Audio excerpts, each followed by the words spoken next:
హైడ్రాపై Telangana high court మరోసారి కీలక వ్యాఖ్యలు చేసింది. కోర్టు ఉత్తర్వులను ఉల్లంఘించినట్లు ప్రాథమికంగా కనిపిస్తుందని స్పష్టం చేసింది. శాంత శ్రీరామ్ కంపెనీకి సంబంధించిన కేసును విచారించిన ధర్మాసనం సంబంధిత అధికారుల వ్యవహార శైలిపైన అసంతృప్తి వ్యక్తం చేసింది. ఈ నేపథ్యంలో హైడ్రా అధికారి రంగనాథ్ను వీలెంతో త్వరగా బదిలీ చేయాలని రాష్ట్ర ప్రభుత్వ ప్రధాన కార్యదర్శికి ఆదేశాలు జారీ చేసింది. అంతేకాకుండా ఆ స్థానంలో మరో అధికారిని నియమించాలని కూడా స్పష్టం చేసింది.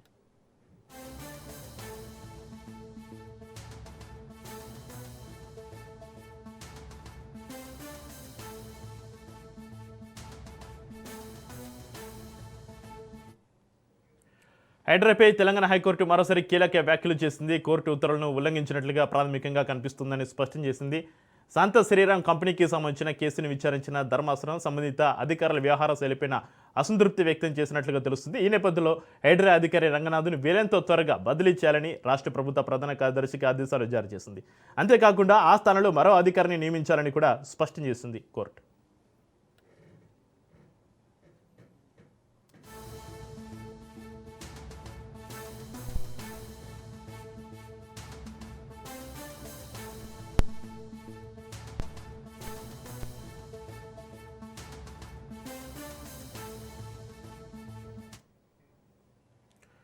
రెడ్డిగా హైడ్రాపైన తెలంగాణ హైకోర్టు మరోసారి కీలక వ్యాఖ్యలకు సంబంధించిన మరింత సమాచారాన్ని మా ప్రతినిధి పవన్ ఫోన్లైన్లో అందిస్తారు. పవన్, శాంత శ్రీరామ్ కంపెనీకి సంబంధించిన కేసును విచారించిన ధర్మాసనం సంబంధిత అధికారుల వ్యవహార శైలిపైన అసంతృప్తి వ్యక్తం చేసినట్లుగా తెలుస్తుంది. దీనికి సంబంధించి మీ దగ్గర ఉన్న అప్డేట్స్ ఏంటి?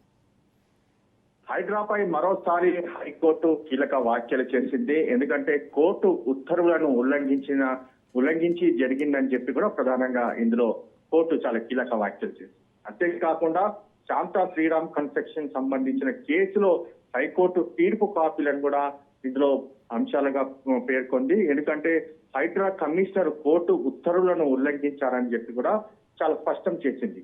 అందుకే ఈ యొక్క వివాదాస్పద ఆస్తిలో యంత్రాలు కావచ్చు, మనుషులతో ప్రవేశించడం చట్ట విరుద్ధం అని చెప్పినా కూడా హైకోర్టు సూచించినా కానీ హైడ్రా కమిషనర్ వాటిని పట్టించుకోలేదు. అయితే రంగనాథ్ను వీలైనంత తొందరలో బదిలీ చేయాలని చెప్పి ఇప్పటికే సిఎస్ ను కూడా సూచించింది హైకోర్టు.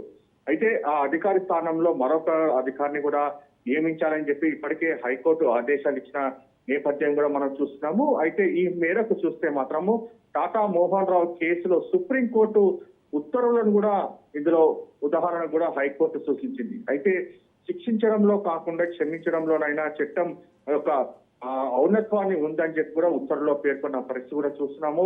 ఎందుకంటే చట్టం పాలన మాత్రమే చేయాలి, ఇటు వ్యక్తులు అంతేకాకుండా మనుషులు చేస్తే ఇందులో ఈ యొక్క ప్రజాస్వామ్యానికి ప్రమాదంగా ఉంటుందని చెప్పి ప్రధానంగా ఇందులో చెప్తున్నారు. ఎందుకంటే వ్యక్తుల ఆధిపత్యం కొనసాగితే ప్రజాస్వామ్యానికి పూర్తిగా శాసనం అంటే మరణ శాసనం అవుతుందని చెప్పి కూడా ఉత్తర్వులో పేర్కొంది.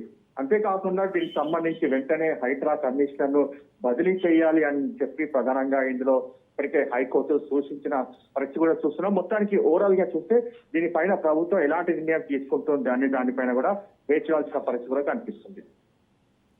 Right, thank you Pawan.